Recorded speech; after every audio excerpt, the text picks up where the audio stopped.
We are back. Hello and welcome to episode 9 of the Neitherworld podcast. I'm Matty and I'm joined for the first time in a while by my amazing co-hosts, Ben, Charlie, Harry.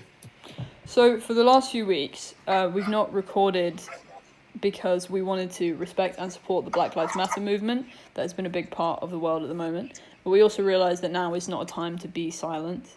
White allies like us must use our platforms to heartily support the BLM movement and direct people to sources of information, listen to black voices, and do our best to fight alongside the movement. So if you can help support the cause, we will leave links in the description where you can go and help and also get support. this week we wanted to continue recording as normal, but still acknowledge the importance of what's going on. This is not us going back to normal because nothing is normal anymore. Nothing can be normal because of all the injustice that's going on, and we are not and should not be normal.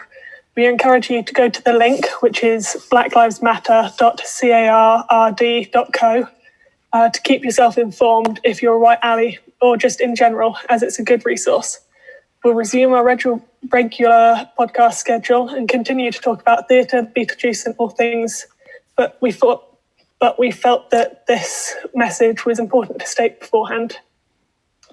Cool. So to begin this week's episode, we of course have the date, and I don't know what it's like in other countries, but in the UK, non-essential shops have reopened for the first time since lockdown, and this actually led to some pretty extreme crowds. So did any of us actually experience this firsthand? And if yes, have we got any horror stories about that? Oh, I don't know. I personally didn't, but I know there were quite a few queues around my town. What opened? Because I am uninformed on the corona situation, because all I hear about is if something's really important, and they'll go lockdown's extended for another month, and somebody else will tell me, because I can't deal with getting a new notification about the number of deaths every minute, because it's important but depressing. Yeah. So what shops opened? Around me, all I know is Primark and Doc Martens opened, but they're the only two shops that I care about. Doc Martens? Apparently a Doc Martens shop. Some of them have opened. They said gay rights. They said let the lesbians love have their those stompers. shoes. I love that. Yeah. Doc There are Martens. just so many shops like that that just aren't essential and are just What the fuck's the point? now. Pardon? What the fuck is the point? Why is Primark opening? I mean, Primark may be fine. They've got a lot of stuff there. But, fucking Doc Martens, that's ridiculous. I get food places, firsthand, delivery, takeout, as much as possible, more and more, sure. Some clothing places, maybe, right? Because that would be a bit more of a sense of normality, and that's kind of nice. What I miss the most is charity shops. Oh, boy, oh, boy. yes, I there were so much. some are open, and I got some new jackets and stuff that I'm happy about. Oh, legend. So jealous. The one shop that opened near us, that all of them on my leisure area opened, but the one that had the biggest queues that went a few blocks round was Sports Direct. Oh, what? Those queues were Fuck a few hours long. Oh, fuck off. Who is doing... You know what? It's all these people that are I'm going to get fit during lockdown, I promise. And they're going to buy all the Lycra, and they're going to buy all the trainers, and they're going to buy it all, and then they're not going to work out. They're not going to do anything. I don't understand. I have had absolutely no need to go to a non-essential shop in lockdown. I've not had a single time where I've been I wish I was in Primark right now. I mean, obviously you wish. You can wish, it's not necessary. You can be I really wish, I really fucking wish we could go to the theatre right now, but obviously that's the least important thing. Yeah. It's, I mean, clothing I get a bit more maybe, because... I mean, the time, certain I don't have shops, any... I know Primark doesn't have an online store, I think, which is, I'm guessing, one of the reasons why they decided to reopen their shops. Yeah, I think... Also, there's not much point in opening them, to be honest. Yeah, I mean, people just want to shop and do something more normal. I get it maybe a bit more for summer stuff, because I realise I own literally no summer things. So I have no pairs of shorts at all, which is not great.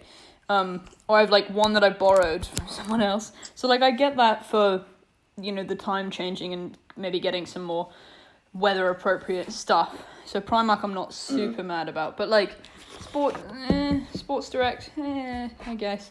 But also it would make more sense if you opened up multiple clothing shops, a few very similar ones, and so the queues weren't just in the one place, because then surely that's like a smaller mass gathering, which is a shit.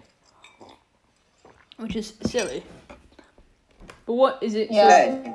On the theatres, did anyone see what Lloyd Webber's gone and said? Oh, what the thing about... did he actually say that? No, he didn't, right? He said musicals should come back without singing. But it's a musical. It's a musical. Why without singing? I don't know, maybe because if you're singing at somebody or in the audience, you can very easily like pleh all over their face. But so can you if you're like doing angry Shakespeare. You can just get really into it. Maybe just don't have a front row. Just have a splash zone. You know, I mean, for Beetlejuice, that was definitely Alex needed. Brightman. Exactly. As in School of Rock, I got Jake Sharp's spit on my leg about 4 times during the show. Which I tweeted at him. I think that was one of my first interactions, because it was when I first saw him in School of Rock, and then I was like, "Hey man, you were amazing. Your spit got I was in the front row. Your spit got on my leg, so I was wearing shorts about 4 times. So thank you for that." And he's like, "Sorry, not sorry, my man." What a lad. Did you see the little School of Rock promo thing he did? Hello? Yes. I did. Oh my god, the School of Rock promo. It was so good. I love how he decorated his room like Dewey's as well. I know, and he's got like 3 pieces of my fan art in there. And I'm like, oh, that's adorable. And I'm like, Jay. He's amazing. I know. That's so cute. He's such a sweetheart. And we spoke for like a little minute recommending each other TV shows, because he's seen Catterick as well, which is my latest Kenny moment. Of my friend Azzy. They've been recommending me a bunch of different shows like League of Gentlemen, Inside Number 9, and Psychoville, which I've spoken about on here. Catterick is one with Bob Mortimer that Bob Mortimer and Vic Reeves wrote, and it's all free online, and it's only 6 episodes, and it's very wacky, weird British humour, and I just got into that, and then he was messaging me about how he loves that and how he loves Bob Mortimer's humour and stuff, so we had like a little bit of a convo, and I was like, I miss you, man. I didn't say that, but I fucking felt it. Yeah. Yeah. Nice. I mean, of all the shops in where you are near where you are, word fart, what do you want to open that's non-essential? What mostly do you want to open? I just want the cinema to open. I spend too long in the cinema and go too often. Like before lockdown, I was in the cinema at least once a week, just because it's like my favourite place to be. And if anyone has a Cineworld near them and have tried the Cineworld nachos are just my favourite meal. I miss nachos. I realise I can make that at home, but I've made it at home a lot since lockdown, just to try and recreate, and nothing comes close. And I'm like, oh no! Have you know those things they sell? They sell like projector phone cases where you can project it onto your wall. Yeah. Like a white wall. Maybe you could get that, because if you sit in bed and you have you can project it onto your door or something. Big old movie. Oh yeah. That could be fun. Bit more cinema-esque. Have you been to a cinema with the lay-back seats? Oh, Yes. Odeon Lux has got them. Oh my gosh, yes, I love them. Well, the Cineworld near me, it's a really modern one, so the seats by default lean back. Oh, that is There's like, gorgeous. of the like 20 screens, there's only like 5 where they don't, and I love it to bits. It's like, it's not far that it leans back, it's just like a little bit, it's enough. Just a little, perfect. Just, you must have like a cinema card then. One of those. Oh, I do. Yeah, I have the Cineworld Unlimited, I think it's called. Did you have to go cancel that, or did they refund automatically? No, so they've done a cool thing where they basically froze the payments. Oh, okay. So I've not paid for it during lockdown, and then they've I think not extended it. Sorry. So they've frozen the payments, and they also, when you go back, you get like a voucher for a free ticket and voucher for free food and things like this. So it's it's pretty That cool. sounds great. And when I go back, I will actually have been a member for a year, so I will be able to actually. I'm going to get the black card because at the moment it's just a red card. But when you get the black card, it's 25% off rather than 10%. And I'm very excited. That's very nice. Oh, I like that. I love it. It's the little things. Oh yeah, because this is a separate point, but a thing of lockdown of that. My school. This is weird because I'm in between schools at the minute. I just got into my next one, and then my old one is still emailing me. And they have like a lockdown thing of like make a short film on lockdown, and I make sort of like short film or little like vlog things on TikTok. And so I'm thinking of doing like a little lockdown thing about like things that you miss, like hugs, like people, like shops, like public transport. Like I used to go up to London every week and like sit on the train, get some chips, get like grilled cheese or like something nice, and sit and just enjoy like the view of the country, and then coming up, and then the London Eye and all those Big Ben and like all the classic little like touristy things, even though I didn't really do much of that, but like just a nice little like public transport stuff. But it will be like there's a bunch of TikTok has been pretty good with providing entertainment during that, but I'm going to include like a bunch of things you miss and things that have been going on, because also it's weird to think about how much has still been going on in the world, even though it's supposed to be all like frozen and shut down. And some of the more crazy things, which I can't think of off the top of my head right now, about the world just being ignored because of corona. Like there's been many other like crazy shit, like Trump has been revealed to be a part of a pedophile ring, or like many, like that's being talked about, but it's the world is shut down, so it's like quickly overshadowed by some things. And then also the Black Lives Matter movement has made a very prominent resurfacing that is all during lockdown, and though obviously people are going out to protest, which I wholeheartedly support. It's so crazy that just like this is probably the weirdest time of my life but in the best and in the weirdest way. Like that is a brilliant part of it, and then obviously lockdown's a bit shit, but like it's weird to think about how everything's frozen, but obviously like the world still spins, things still happen, but it's been over 100 days in lockdown. Yeah. Which is weird. Because it feels like forever, because you're stuck inside, but it also feels like no time at all, because every day is like either really slow or really fast, and you just kind of sleep and you eat and you do a thing, and then you go to bed, and then you wake up, and then you eat, and then you go to bed, and it's just like a weird loop. But it's crazy how things like continue to change, and also That's weird. I have a like notification. Well, not a notification. You know how you have the countdown on your phone? Mm-hmm. I had one that was set up before I went to see Beetlejuice of how many days it was until Beetlejuice. Then I just never deleted them off my phone, because I was like, I just want to just every so often just remember how long it's been.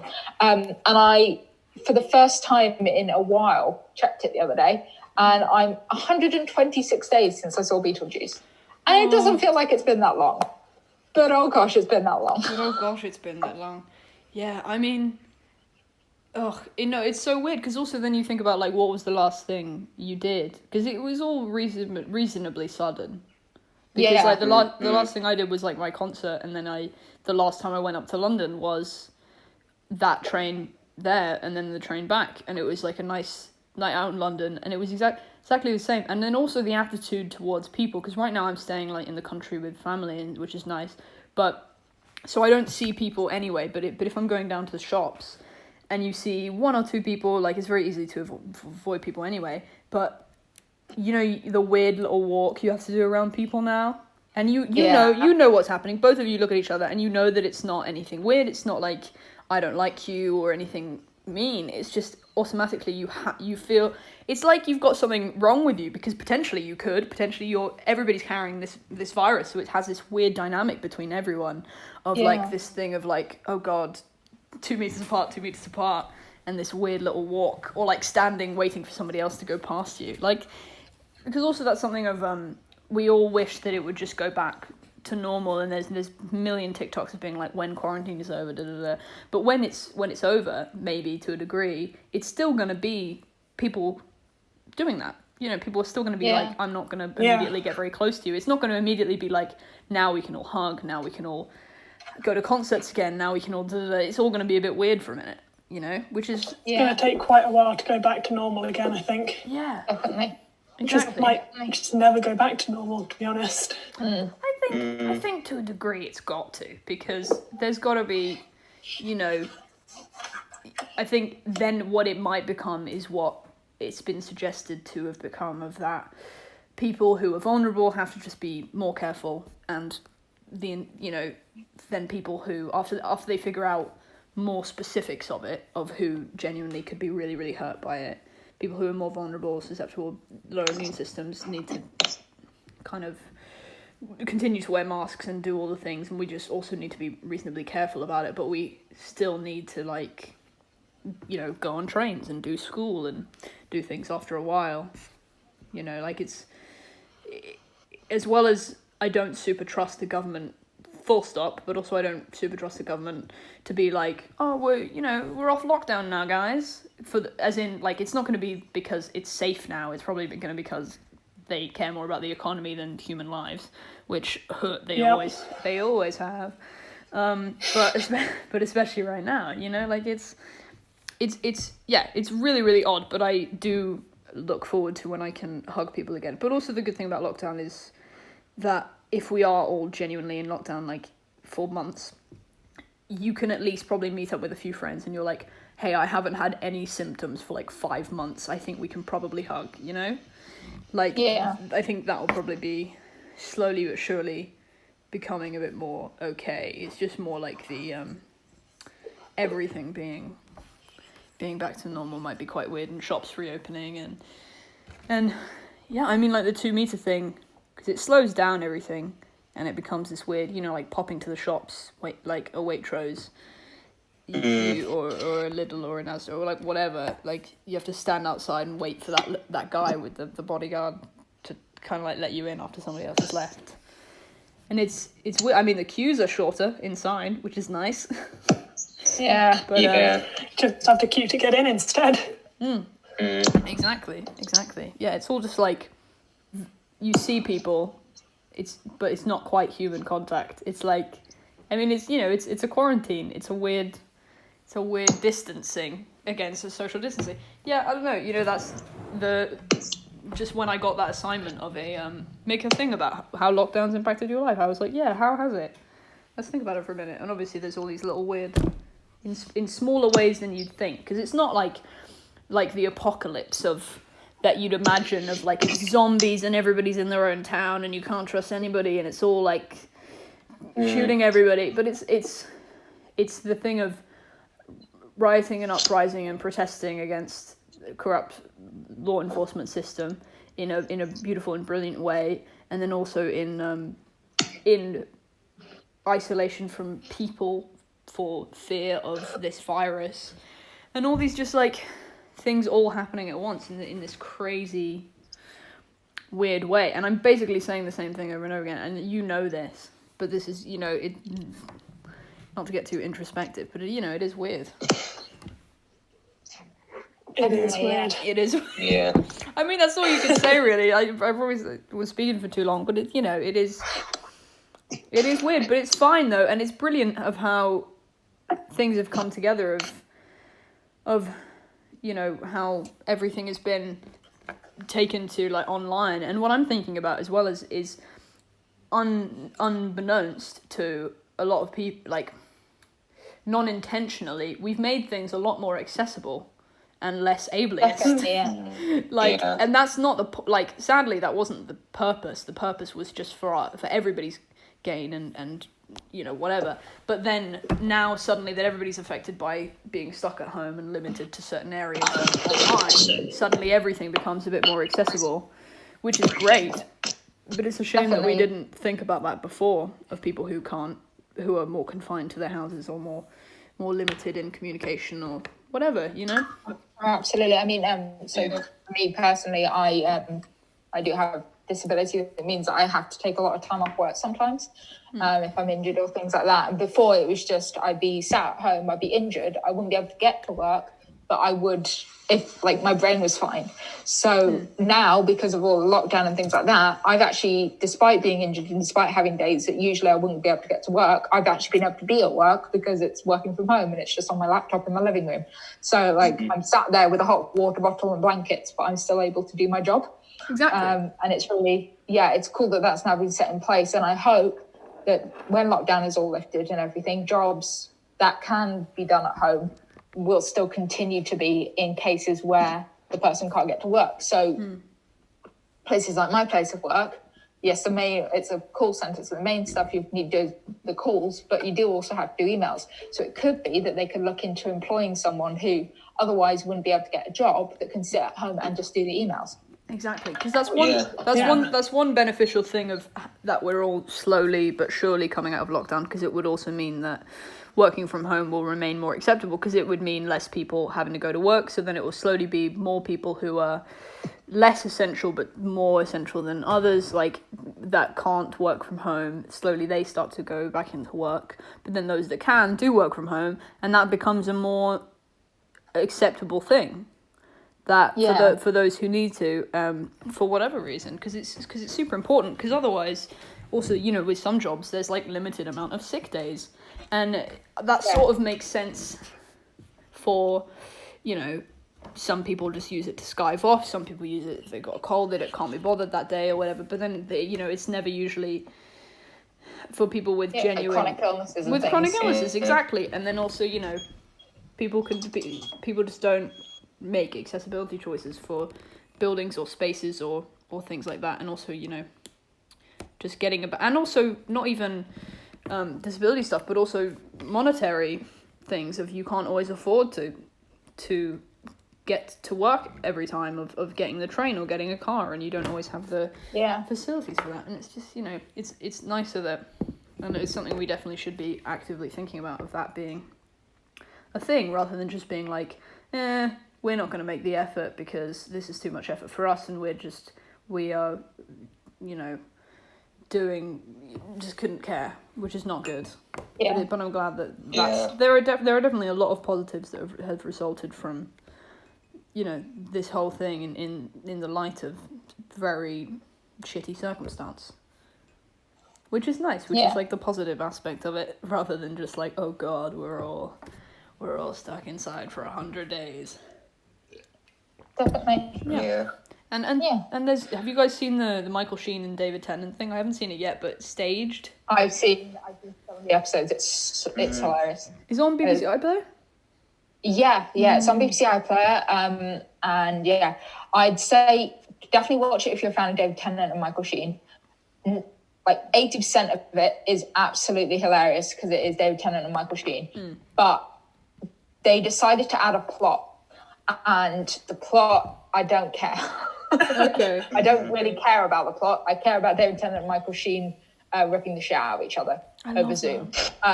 So that's like 80% of it is just them bantering away. But then they add a plot, and it kind of distracts from that, which then makes it weird. You know, and it's not all of it is about the plot, and the bits of it, so it's a bit like, obviously they've done the best that they can considering lockdown. And it's cool that they're able to get like Georgia and Anna in on it as well. But it's great, but beware that it's not just David Tennant and Michael Sheen on Zoom, because that's what I thought it was going in, and then it wasn't. Sure, fair enough. There's also been, for Inside Number 9 that I've spoken about, they said they have new news, and they announced this in lockdown, so they were like, there's news at the end of the month or end of July or end of the month. Now, wait. Oh, so soon probably. Hope. And I am guessing that, because they've already said that they've been commissioned for 2 new series, which, my only source of serotonin.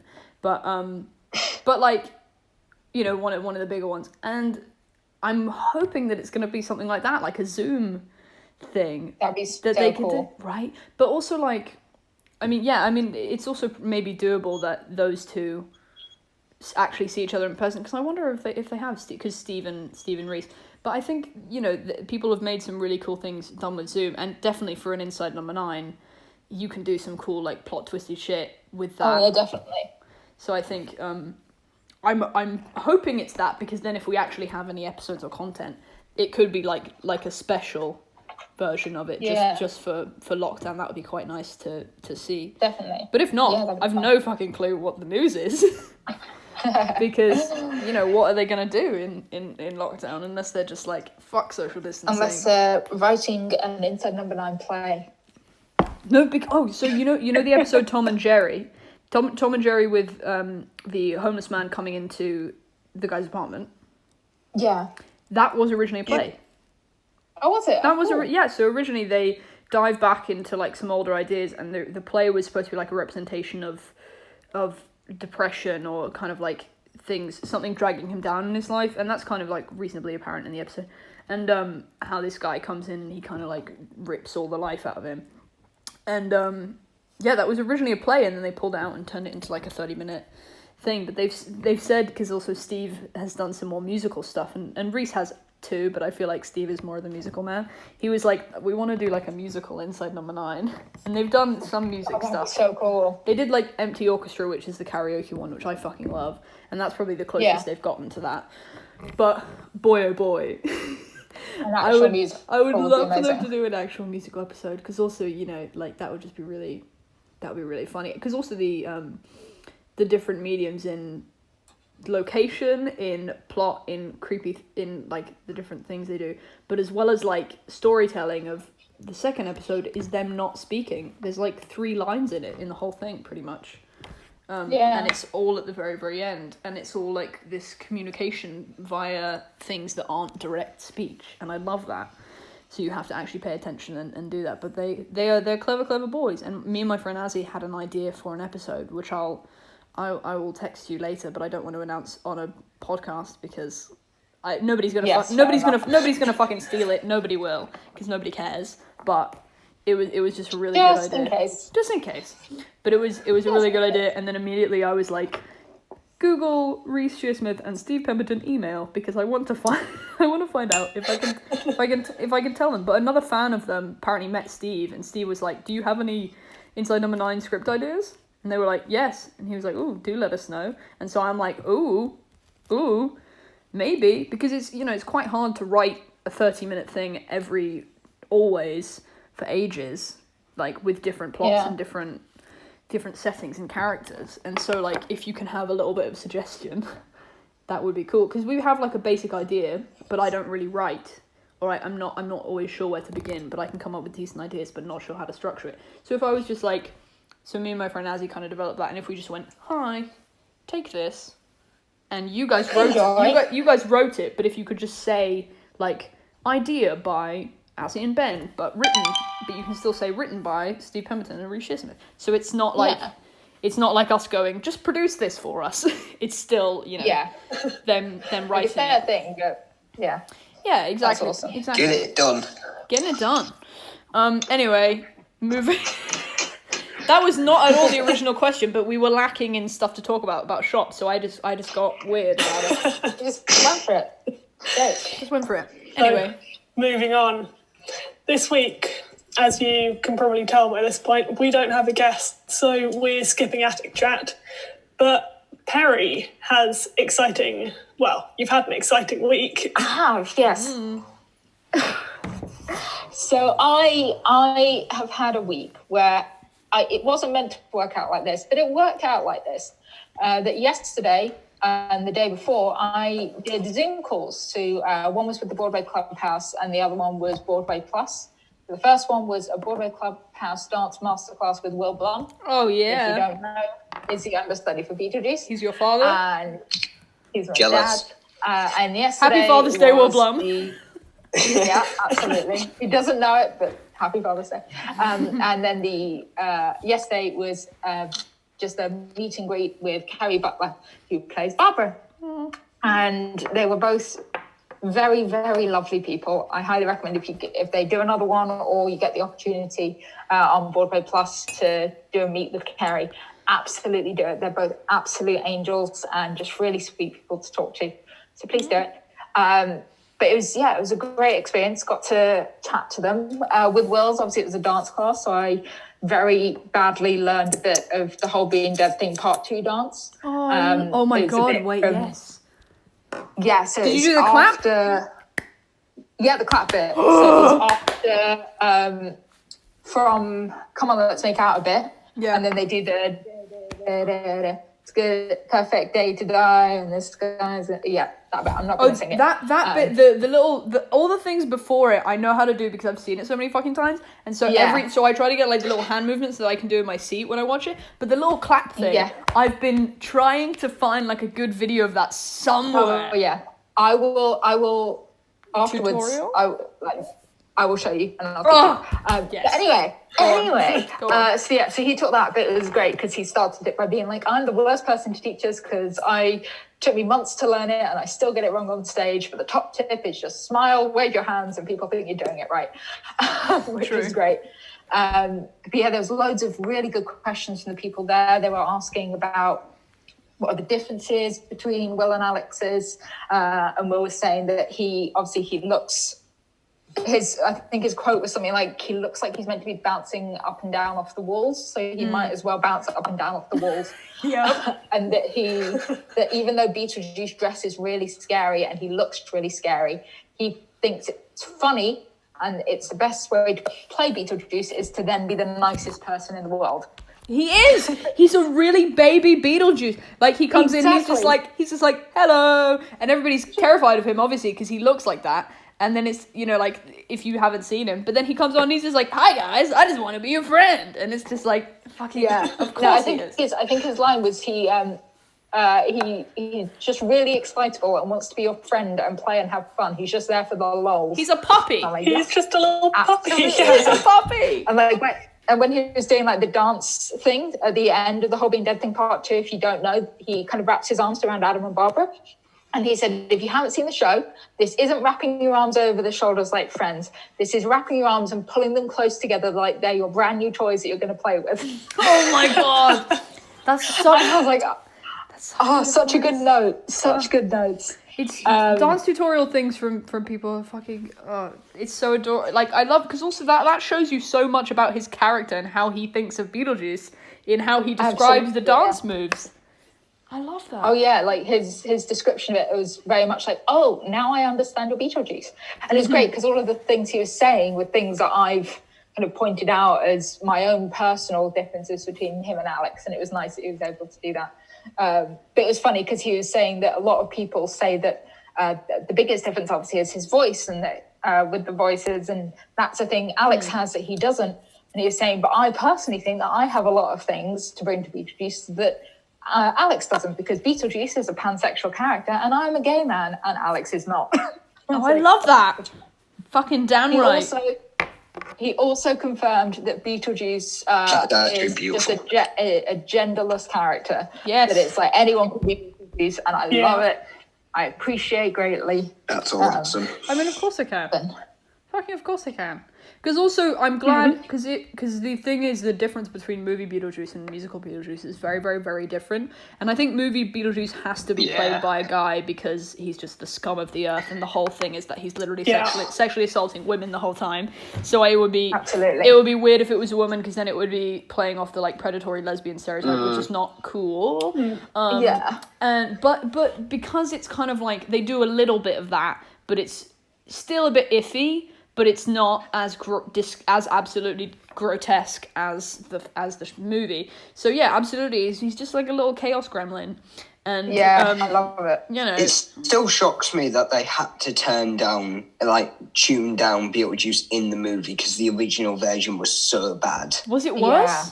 Yeah. Oh yeah, wasn't it like he did something to Lydia, and that's probably worse. It was a few things that Burton came up with, and it just didn't make it in because you couldn't get away with it. Yeah, I mean, fair. It was funny because Will was saying that so when he got brought on, he actually got brought on when it was going to Broadway. He auditioned for DC, didn't get it, and then got called back when they were going to Broadway for it. I love that. And yeah, he auditioned for the parts of Beetlejuice, Otho, Beetlejuice, and then covering Beetlejuice, Otho, and Adam, which is what he ended up doing. But in DC, Abe Goldfarb got that part. And then when it came to Broadway, he was like, oh, cool. We need someone to be Beetlejuice, understudy, can you do it? And he's like, yeah, sure. So he's actually only ever meant to do Beetlejuice, and it's cool that he got to do the other ones as well. Love that. Yeah, apparently when he was doing the read-through the first time for Beetlejuice, and he got to sit in, he thought that it was the dirty version from DC. And he was like looking to the script like, oh my gosh, thank God we're going to be changing this for Broadway because it's a lot. And they're like, no, this is the Broadway version. Like the other one was worse. And he's like, but how? I love that. I love that. Yeah. The thing is also because like I'm insanely chaotic, but so is most of the fandom. Like I'd be like when I watch stuff, I'm just like, that's not that chaotic. But you know, like for a Broadway thing of usually like old people and like white suburban mothers who have watched the Tonys, like it is a lot for them usually. But normally, you know, it's just brilliant chaos stuff. And also, like I love the dance tutorial stuff because I've been trying to do some dance things. Like I learnt the Super Cow thing from Mary Poppins, and I learnt some other things from that little like the Dance Man.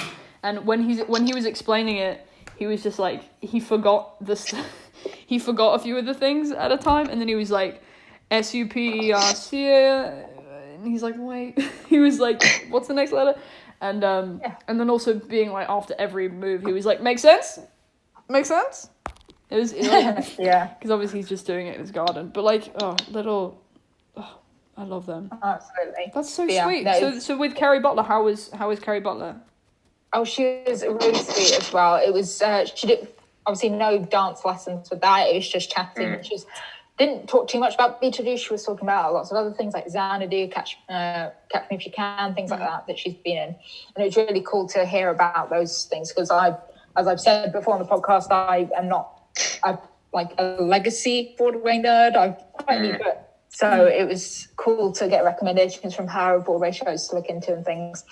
And she was getting recommendations from us because she was saying someone asked what she'd want to see when Broadway reopens, and she was saying that she actually doesn't know what's on Broadway and what's good. And she was saying she might go see Hadestown, but do we have any recommendations? And we were saying that she should go see Six.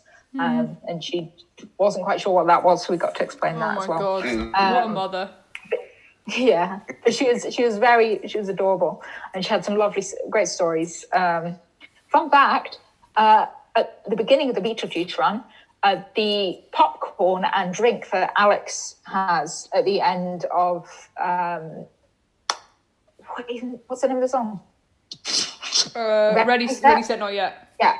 At the end of Ready, Set, Not Yet, when he's got the popcorn and the drink when they fall through the floor, they were solid plastic and very heavy. Oh God! And they obviously get thrown in the pit after Adam and Barbara. Oh no! One time, the pit, the lift that they go on got stuck, and Kerry and Rob were just there, and like the floor's here, and it wasn't going down, and Kerry was obviously freaking out about it, and they managed to eventually get it to lower down, but it still hit her anyway, and drama. No. She continued like an absolute champ. She got back on stage and kept going, but oh gosh, it's so stressful. Good Lord. And now they're made out of polystyrene. Yay! Yeah, that's they should have been all along. Yeah, as better fucking prop making. Because also I know Will like injured himself getting off the sandworm on his like debut. Oh, I'm sure. Yeah. He injured himself getting off the sandworm, and then also his game show suit didn't come off. And it didn't come off. I saw that show and it was fucking amazing. And then when it finally did come off, everybody was cheering louder than the actual reveal would have been. Yeah. I love it when things go wrong on Broadway. The response isn't to suddenly go quiet. It's to get even more excited that it went well. Yes. I love that. I like when you get an understudy swapping out halfway through the show, the enthusiasm almost ramps up. Because while there is annoyingly, and I hate it, that thing of when you arrive and you see it on the cardboard that your face not in, you get sad because it's an understudy, which again, stupid, because understudies are amazing and I love them to bits. I would prefer to see a full understudy show than the main cast. Same. Like any day, because it's just an amazing showcase of performance. But anyway, like that disappointment as you arrive. But then I think during the show, if it is just a random change halfway through the show, there's so much excitement because you're just like, wait, it going wrong? Yeah. So we need to either boost up and show them like, it's fine, we're okay with this, or just be really impressed with the understudy who probably had 5 minutes to prepare and has had to run on stage. Yeah, and it's also like a very individual experience of you being able to see that. You're like, holy shit, something went wrong. Like, it's a good story. You know, like... Absolutely, yeah. It's, yeah. Harry, you showed the Chaos show, didn't you, with all the understudies and everything? Best show. Oh my God. It was, so it was, for anyone who doesn't know, it was Valentine's Day. Best day for everything to go wrong. Because all the people who weren't on probably had plans that evening. So what was it? Arrived at the show, and the only thing in the playbill was that Sean Montgomery was going to be playing Otho. Like, cool, I get a new Otho. Rest of the cast is just the cast, it's fine. So I go onto his Instagram to see if he's posted anything about it, and then I see a picture of him dressed as Adam, at which point I think, what the fuck, who is Otho? I think I then tweeted asking who Otho was, and someone replied saying, it's you, good luck. And I was like, oh, I love that. I was like, yeah, sure, fine. The reality, very similar to that, to be honest. But anyway, so then the announcement came over the thing before the show started, saying that for this performance of Beetlejuice, the role of Adam will be played by Sean Montgomery and the role of Otho will be played by Will Blum. And I was like, cool. I saw Will as Otho the other day. It'll be great to see him again. Really cool. Fine. Sorted. Show starts. Pretty decent.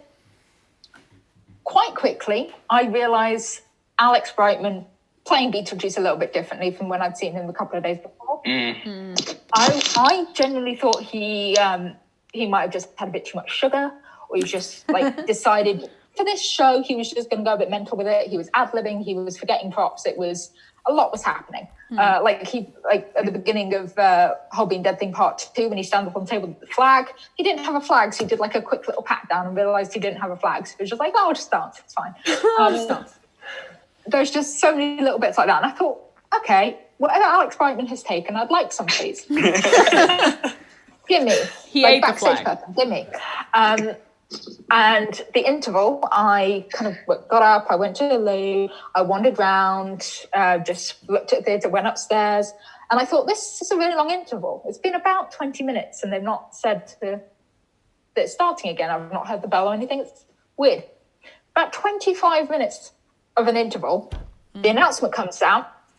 For the remainder of this performance, the role of Beetlejuice will be played by Will Blum, and the role of Otho will be played by Eric Anthony Johnson, who, if you don't know, has never played Otho, had never rehearsed Otho, didn't know the blocking for Otho, didn't have a costume, a wig, or anything. And I was sitting there, and I told Will this on the Zoom. I mentioned that I was at it and saying that at the interval, I literally sat there. That announcement came out, and I went, "What?" And everyone around me just looked at me like I was insane. And I was like, no, it's fine.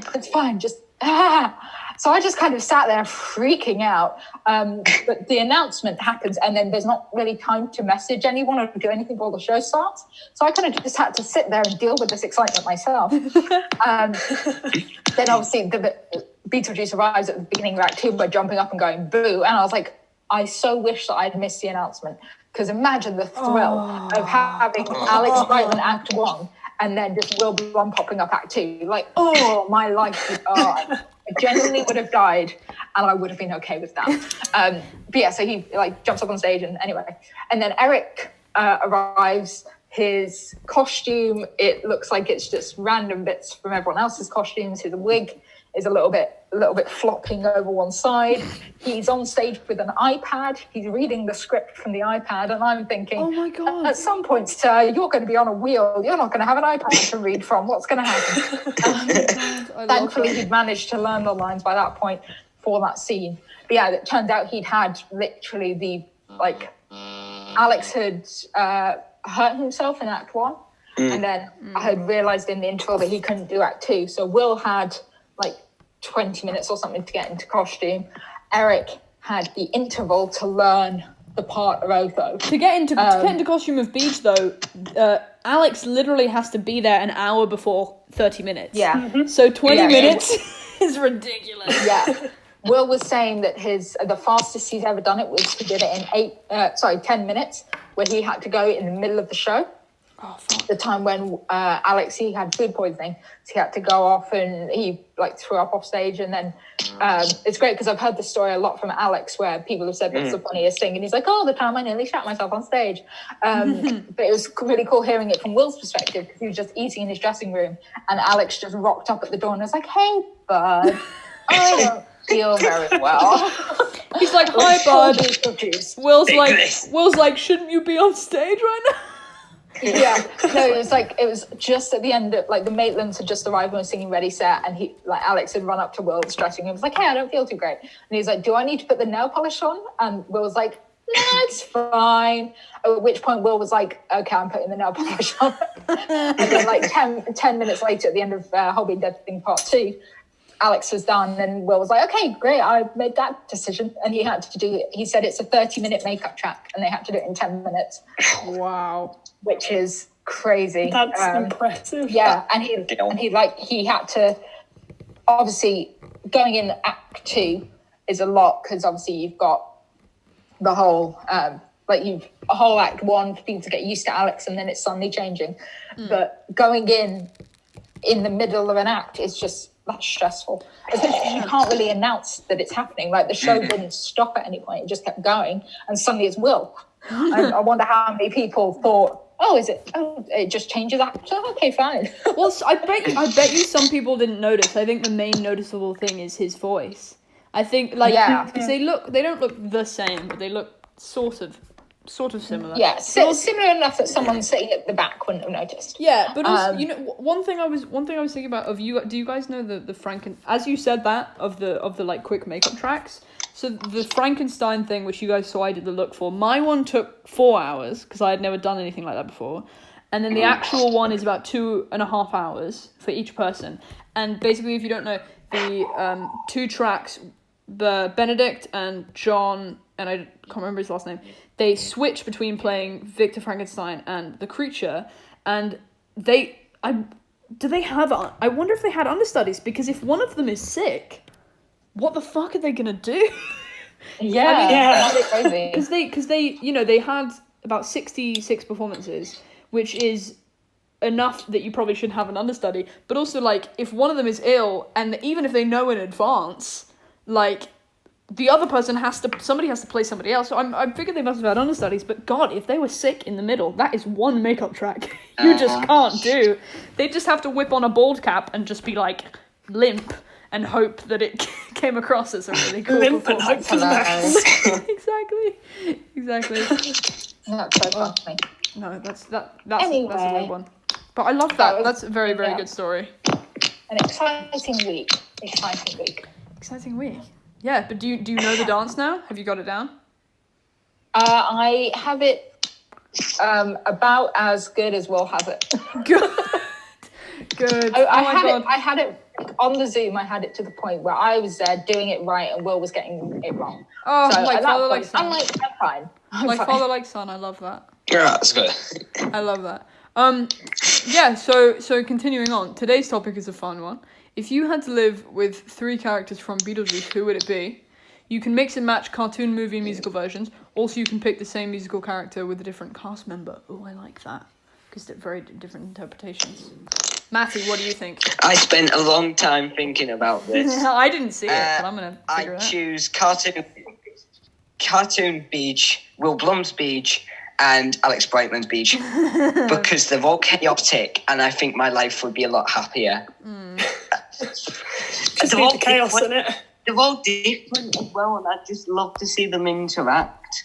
I was borderlining on saying 4 characters, but then I felt that people would get too packed, and sometimes the chemistry wouldn't work between the characters. So I think going with it for the 3 worked a lot better. And I just love chaos. So give me those chaotic boys, please. Exactly. Amazing. Exactly. I think I would do fucking Adam, just as a man. Just As a man. as a man, Adam. I love him. And movie Lydia and Alex Beach, or either Alex or Will Blumbeach. It doesn't. Basically, just the essence of musical Beach. I would like Beach, Adam, and Lydia to live with, because that's just basically like how it ends. I mean, as well as. Oh, but Delia would be so much fun though, but she's so stupid. I think that would be too much stupid energy. I think I would ask like a question about something and she wouldn't know and I wouldn't know, and then it would just be, I'd need somebody with a brain cell in the house, so that's why I need Adam. Fair. Perry, what do you think? See, I have the two choices. So I have the choice that would give me a nice, just simple life where there was no stress, no panic, just vibing, where it'd be Adam, Barbara, and Charles. Oh, that's then, so true. That's just like, my life is chill, nothing's going wrong, it's all just fine. I've got someone to cook for me, I've got someone to chat with, I've got someone to, be just fine. But just in terms of, if life didn't matter, and like I didn't have a job and I didn't have money and worries and stress, it would be Will Blum's Beach, probably Delia, and Charles. Yeah. I don't know why Charles. Charles, I He's feel there. like needs to be in my life. But, yeah, I love him. I feel like that's, Happy 'Cause, Father's Day, Charles. Delia Deeks. and Beach would set each other off, and Charles would have to be there to help Delia, and it would just be like chaos. That would be much amazing fun. chaos. I mean, it's just honestly like I just want to live in the house at the end. That would just be quite nice. Yeah. Just a vibe. Also pointing out, by Charles, I mean musical Charles, because film Charles needs to go away. Yeah. Film choice. By Delia, I mean film Delia. Catherine O'Hara is just stunning. She's such a bitch in the movie, but I love her. Yeah. I just want the bad art. Oh, the bad art. Yeah. Gotta We love all the want bad that Yeah, Charlie, what Just do in you case she happened to marry someone and stab them. Just in case. Just in case. I reckon I would have Big Sandy as Yes. first, because Yes, Just- of course. chaos, giant sandworm in the house. Who wouldn't want that? Then Adam, because I need a father figure. Go the fuck off. And oh god, I don't know who the last one. Probably Delia or Otho. Either one. Oh my god, Both icons. Yeah. I don't know. I want them all, but also now I'm thinking about Miss Argentina. Now I'm thinking about Act 2. I'm thinking about Netherworld. Yeah. I'm thinking about the eye exploding. Shrunken head guy. Shrunken head guy. Oh, yes. How cool and chill would he be to live with? He'd be amazing. It would be. That would be such a vibe. I would like to. Fucking Juno. I don't think anybody wants to live with Juno. I think that would just be No. I hate her. Maybe film Juno, but not film musical. Juno. Film Juno's very Really chill. strict still. Yeah.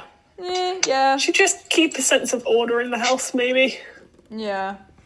Yeah, but musical Juno is not Yeah. so nice. Yeah, no. No, thank you. No thanks. Oh my god, I have some tan on my arm. Would trick you with love. Not really, but if you look, sorry, nobody else can see. You can't really see it, but it's because I'm a pale Victorian. Do you see this? Pale Victorian ghost boy, and very slightly yellowed a little bit. Hey, the sun has seen your skin. It's seen it. It winked at it. I'll speak. I had thunder and hail earlier, and it's now sunny. It's scaring me. British weather. England. Speaking. Oh wait, actually, of the. I made a passing remark at winking, and that reminded me of the. I don't know if you guys saw my Inside Number 9 side by side sardines thing of them. Basically, a guy sitting in a cupboard. Yeah. Thank you. I'm doing more of that today. I'm doing more of it, and I'm gonna Yes. do Camp Reese, where he comes in and he starts making a bunch of gay jokes, and I love that. I'm like weirdly sexual humor. So I'm gonna switch between Tim Key, but he's playing not Jim, Ian. The character's name is Ian and the guy's name is Tim Key, and I'm gonna switch between that hair and kind of like edit it in a way that I can switch between the two characters where I play both of them, because that would be quite fun. Yeah. And nobody's gonna like it, but I mean, actually, a decent amount of people like that one, because I think also people know Tim Key, which was fun. But in one of the things right after I said the joke about, there's a joke in it where they're stuck in a cupboard and it's somebody's engagement party, and he's like, so how does it feel to be married, Rachel? Getting engaged, Rachel. And then she's like, it's Rebecca. He's like, oh yeah, Rebecca, sorry. Have you set a date for the wedding? And then she goes like, oh, it's November 11th. And he's like, oh dear. She's like, what? He's like, that's 9/11. which obviously it's not. And when the first time I watched it, I didn't get that, and then I was like, because I'm stupid, and then I watched it again, I was like, oh god, that's so funny. And then right after I say, oh, that she's like, oh, I haven't thought about it that way, or no, right after I say, well, that's something to think about. Right after I said that, I blink, but with one eye. Like, it's not a wink. It's not like a wink. It's just me staring at her expectantly, and then I just kind of do that.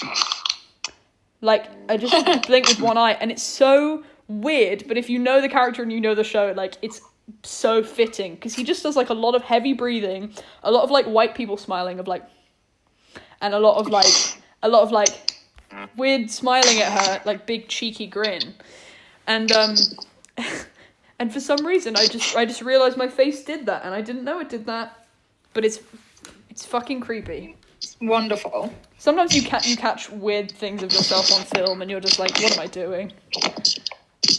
Anyway, I'm gonna make some more of that a bit later. I found it because I was in the most weird position in my cupboard, because there's like, I found a bigger cupboard and it has like a little sliding thing that it would be more ideal if I took that out, but it doesn't come out. So I have to sit on this thing. I'm very much thin piece of wood. I'm trying not to break. And yesterday I had suit up, so like white shirt, tie, like suit jacket, and then I had my sweatpants on because I couldn't be bothered because I was just doing torso.